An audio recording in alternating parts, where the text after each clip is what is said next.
안녕하세요. 오늘 또 썰러를 찾아주셔서 감사합니다. 영상 시청 후 구독, 좋아요, 댓글 참여는 다음 영상을 제작하는 데 큰 힘이 됩니다. 오늘 사연 시작합니다. 안녕하세요. 저는 얼마 전에 이혼했습니다. 남편과 시댁의 두 얼굴을 봐버렸거든요. 그 이야기 한번 해볼게요. 먼저 제 어릴 적 이야기부터 해야겠네요. 저는 5살일 때 부모님께서 교통사고로 한날 한시에 두 분 모두 돌아가셨습니다. 그때는 너무 어린 나이였기 때문에 저는 뭐가 뭔지 아무것도 몰랐어요. 부모님 장례식장에서 엄마 언제 오냐고 울면서 보챘던 게 어렴풋이 기억이 나네요. 아빠는 일가 친척이 하나도 없는 천의 고아였습니다. 엄마도 비슷한 상황이셨어요. 하지만 엄마한테는 나이 차이가 많이 나는 여동생이 있으셨어요. 그래서 결혼도 하지 않은 이모가 저를 걷어서 키워주셨습니다. 그때 이모의 나이가 겨우 25살이셨어요. 나중에 조금 커서 알게 된 건데요. 외할아버지는 이모가 태어나고 얼마 안 돼서 돌아가셨고, 이모가 15살일 때 외할머니께서도 돌아가셨대요.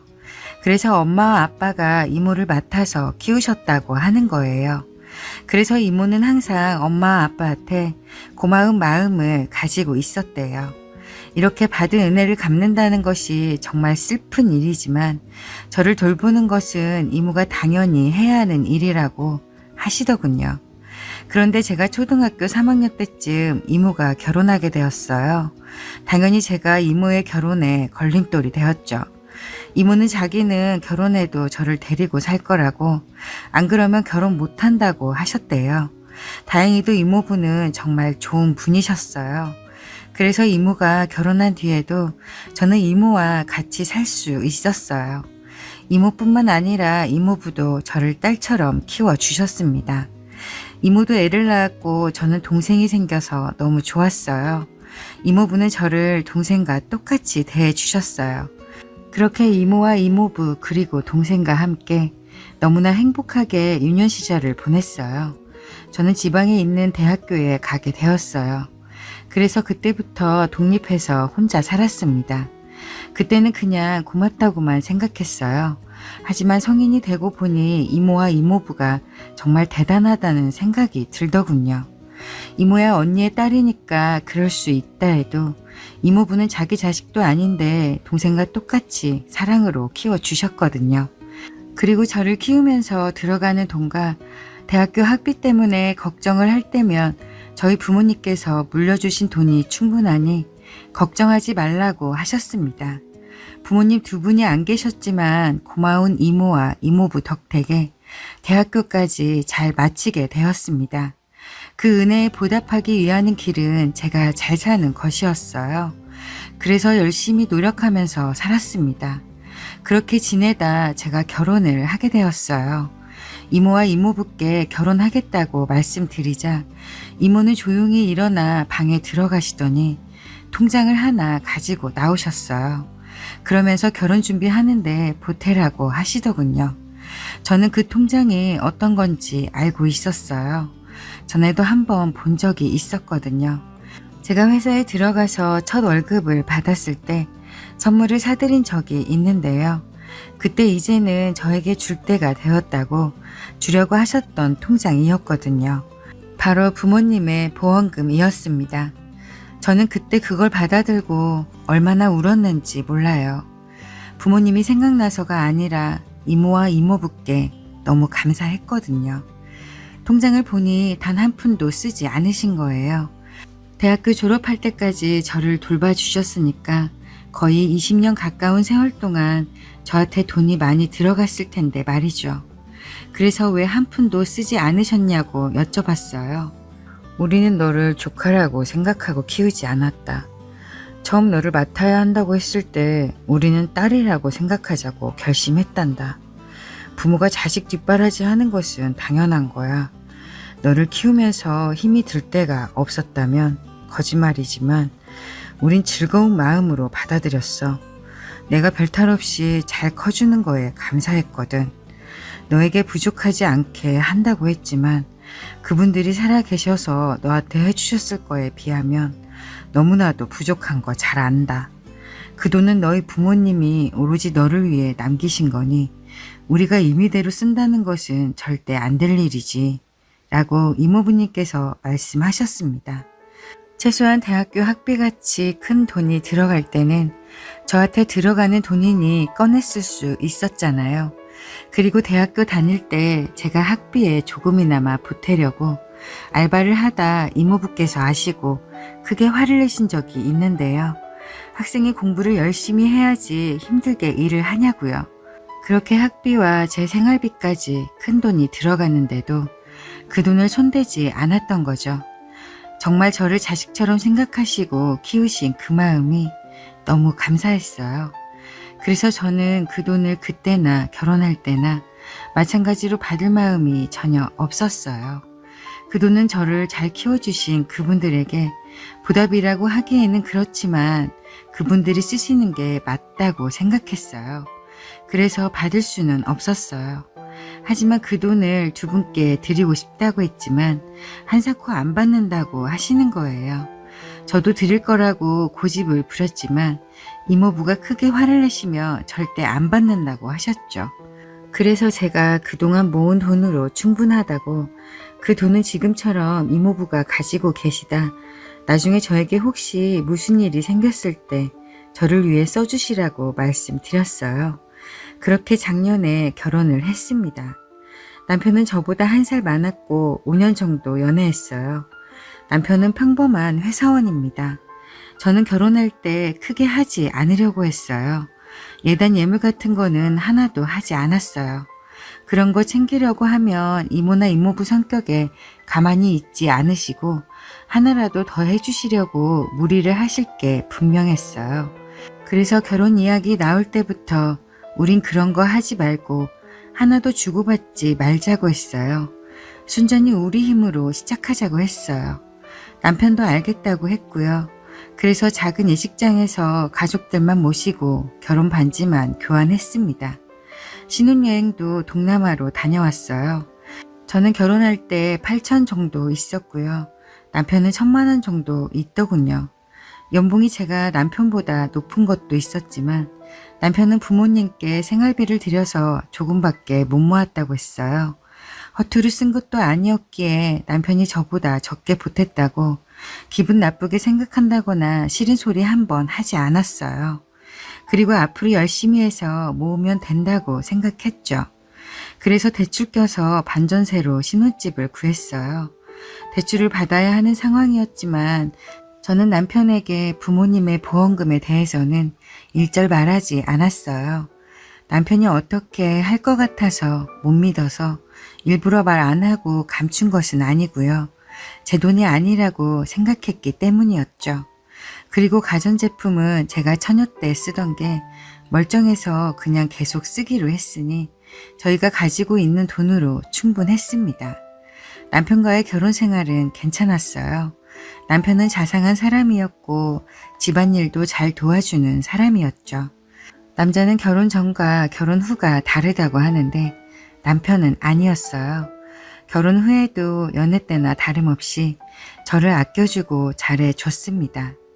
시부모님이 제가 마음에 안 드는 행동을 하면 부모 없이 이모 손에 자라서 그런다고 하셨지만 남편이 그때마다 중간 역할을 잘해주었어요. 그래서 큰 불만 없이 잘 지냈습니다. 그런데 3개월 전 일이네요. 갑자기 남편이 퇴근하고 피곤하다고 방으로 들어가서 자는 거예요. 회사에서 무슨 일이 있었나 싶어서 물어보니 없다고 하더군요. 그래서 그냥 몸이 안 좋아서 그러나 보다 했죠. 그런데 다음날 술을 많이 먹었는지 잔뜩 취해서 들어온 거예요. 그러더니 저보고 네가 어떻게 나한테 그럴 수 있냐고 하더군요. 술이 깨면 이야기하자고 겨우 달래서 재웠어요. 제가 혹시 무슨 잘못한 게 있나 생각해봤지만 딱히 떠오르는 게 없더라고요. 다음날 남편한테 어제 술에 취해 들어와서 나한테 뭐라고 했는데 기억나냐고 했어요. 기억난다고 하더군요. 나는 내가 뭘 잘못했는지 모르겠으니 말해달라고 했어요. 그랬더니 남편이 그런 거 없다고 하는 거예요.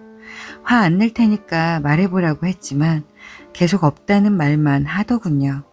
어제는 술에 취해서 헛소리를 한 거라고요. 뭐가 있는 것 같은데 이야기를 안 하니 어떻게 할 수 없었어요. 그런데 그날도 그 다음 날도 계속해서 술에 취해서 들어왔어요. 술에 취했을 때는 저한테 그러면 안 된다고 실망했다는 이야기만 했어요. 그리고 술이 깨면 그런 일 없다는 말만 하고 도대체 왜 그러는지 이유를 알 수 없었습니다. 그런데 며칠 뒤에 남편이 갑자기 변한 이유를 알게 되었어요. 그날은 토요일이었습니다. 전날도 남편은 술을 먹고 들어왔고 일어나더니 친구와 약속 있다고 나가더군요.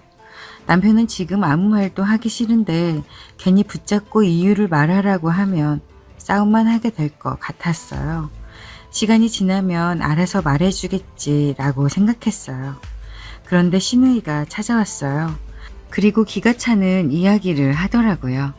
저를 보자마자 이사 언제 갈 거냐고 하는 거예요. 그럴 계획이 없는데 갑자기 그러니 무슨 소리인가 했죠. 그래서 이사 안 간다고 하니 돈이 있는데 왜 월세를 주면서 이런 집에서 사냐고 하는 거예요. 그러면서 부모님의 보험금 이야기를 하더군요. 어떻게 알았냐고 하니 남편한테 들었다는 거예요. 남편이 어떻게 알게 된 건지도 이야기를 하더군요. 이번이 동생이 대학교에 들어갔어요. 그래서 제가 선물로 노트북을 하나 사줬어요. 그런데 사준 날 이모부가 톡으로 사진을 보내셨어요. 부모님의 보험금 통장에 노트북 값이 입금되어 있는 사진이었어요. 그러면서 앞으로 아이도 태어날 텐데 돈을 함부로 쓰지 말라시는 거예요. 그런데 통장에는 노트북 값만 있는 게 아니었어요. 그 전에 제가 일을 하기 시작하면서 명절이나 생신 때 용돈으로 쓰시라고 드린 돈까지 한 푼도 쓰지 않고 다 입금되어 있는 거예요. 그래서 전화해서 왜 그러셨냐고 했어요. 너한테 해준 것도 없는데 그 돈을 어떻게 받아? 네가 이렇게 잘 커준 것만으로도 충분해. 마음만 받을게. 그래서 너 나중에 필요할 때 주려고 거기에 넣어뒀어. 라고 하시며 제가 뭐라고 하려고 하자 바쁘시다며 전화를 끊으셨어요. 그래서 저는 톡으로 전에도 말씀드렸듯이 제 돈이라고 한 번도 생각한 적 없다고 했어요. 그랬더니 그러면 그 돈으로 집 대출금 갚으라고 하시더군요. 그래서 싫다고 했습니다. 아직 젊고 둘 다 돈을 벌고 있으니 제 걱정은 하시지 말라고 했죠. 그런 톡 내용을 남편이 본 거예요. 그 사실을 알게 된 남편이 며칠간 고민을 했고 신우이에게 말했고 그래서 온 거였어요. 너 앞으로 누구랑 평생 살 것 같냐며 결혼했으면 남편하고 앞으로 태어날 애를 생각해야지 하는 거예요. 당장은 필요 없다 해도 살아가면서 돈 쓸 때가 얼마나 많은지 아냐고 하면서요. 안 준다고 하면 달라고 해서 받아야 할 판에 곱게 준다고 하는데 왜 그러냐고 하더군요. 저는 여기서 확실하게 해놓지 않으면 살면서 계속 이 소리를 하겠구나 싶었어요. 그래서 그 돈은 제 돈이 아니라고 했습니다. 제가 크면서 들어간 돈이 한두 푼이 아닌데 그동안 그 돈을 한 푼도 쓰지 않으셨다고 부모님 돌아가시고 오갈 데 없는 저를 사랑으로 키워주신 고마운 분들이라고 했어요. 그런 분들에게 드리지 못할지언정 어떻게 그 돈을 받을 수 있냐고 했습니다. 저는 절대 못 받는다고 했어요. 그리고 저희 둘이서 돈을 벌고 있으니 앞으로 애가 태어나도 잘 키울 수 있다 했죠. 계속 이야기를 해도 제가 마음을 안 바꾸자 신우이는 답답하다고 하고 가더군요. 그날 남편이 들어왔길래 붙잡고 이야기했어요. 물론 제가 결혼해서 속인 거는 잘못이잖아요. 그래서 남편이 저에게 섭섭할 수 있다고 생각했어요. 그래서 자초지종을 잘 이야기하면 이해해 줄지 알았습니다. 그런데 아니었어요. 넌 돈이 있으면서 왜 이런 집에 사냐? 그리고 네 돈 나랑 같이 쓰는 거 배 아프냐? 네 돈 따로 내 돈 따로 이럴 거면 나랑 왜 결혼했냐? 그래서 난 그렇게 생각하지 않는다고 했어요. 결혼할 때 당신이 나보다 적게 보태도 난 한마디도 하지 않았어. 부모님께 생활비 드리느라 많이 못 모았다 해서 내가 잘했다고 했잖아. 넌 네가 숨겨놓은 돈이 많아서 그런 거잖아. 돈이 많으면 내가 얼마를 보태든지 아무 상관없고 괜찮았겠지.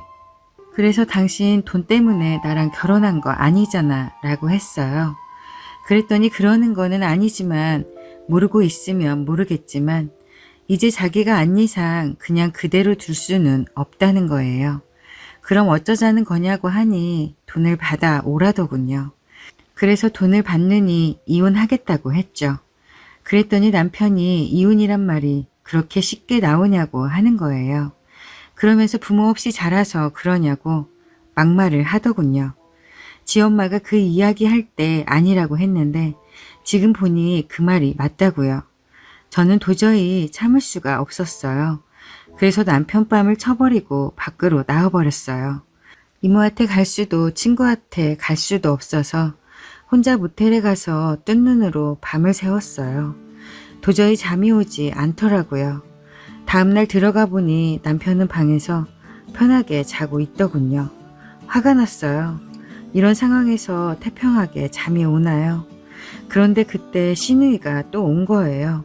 이번에는 혼자가 아니라 시부모님과 같이요. 시누이가 시부모님께 다 이야기했나 보더군요. 그리고 어제 이혼 이야기가 오간 것도 다 알고 있더라고요. 남편이 이혼하겠다고 했나 보더군요. 남편을 깨웠고 시어머니는 자리에 앉자마자 네가 먼저 이혼하자고 했냐고 하더군요. 네라고 대답하니 살면서 많은 일이 있는데 겨우 이깟 일로 이혼을 운운하냐 하시더군요. 부부끼리 다툴 수도 있지 그때마다 이혼하면 세상 어느 부부가 살겠냐고 이혼하자고 한 것은 잘못이라고 하시는 거예요. 그래서 죄송하다고 했습니다.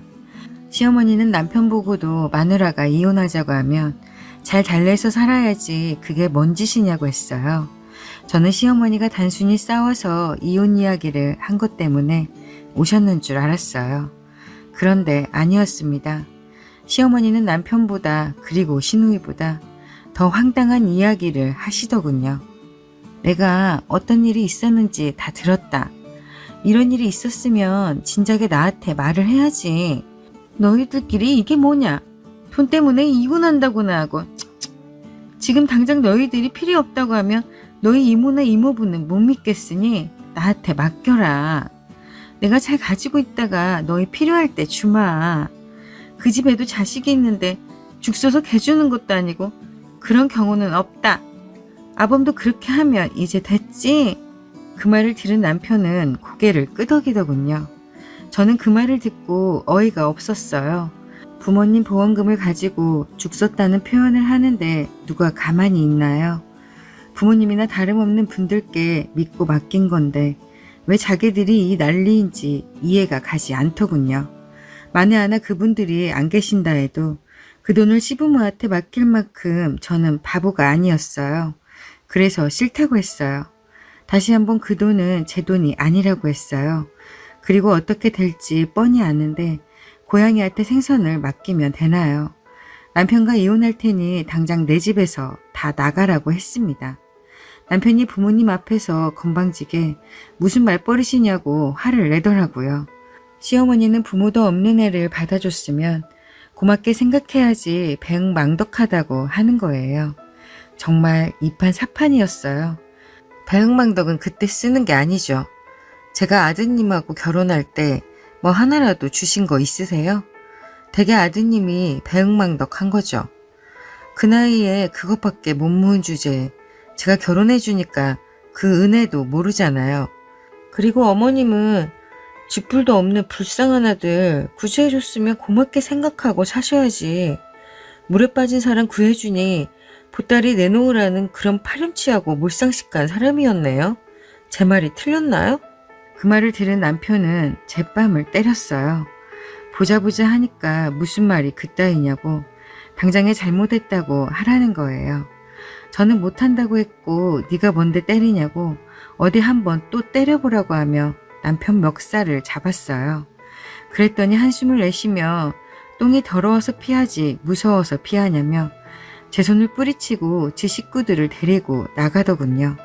그동안 시댁에서 고아라고 무시했던 게 생각나면서 그동안 왜 참고 살았나 싶더군요. 저는 다음 날 남편을 폭행죄로 고소했고 이혼 서류도 접수했어요. 솔직히 재산 분할할 것도 없었어요. 결혼할 때 거의 제 돈으로 했으니까요. 남편이 몸하고 자기 옷까지만 들고 나가면 끝나는 거였습니다. 남편이 저를 때린 거는 정말 마음 같아서는 콩밥을 먹이고 싶었어요. 하지만 그거 가지고는 부족하더군요. 그리고 남편과 하루빨리 끝내고 싶어서 합의금 조금 받고 협의 이혼해주는 조건으로 고소를 취하해줬어요. 이혼한다는 말을 들으신 이모와 이모부는 정말 힘들어 하셨어요. 그런 사람인 줄 진작에 알아보고 말렸어야 했는데 그러시지 못했다고 자책하시는 거예요. 결혼도 그리고 남편도 제가 선택했으니 제 잘못이지 두 분의 잘못이 아니라고 마음 아파하시지 말라고 했습니다. 두 분이 더는 제 걱정하시지 않게 다 잊어버리고 힘내서 살려고요.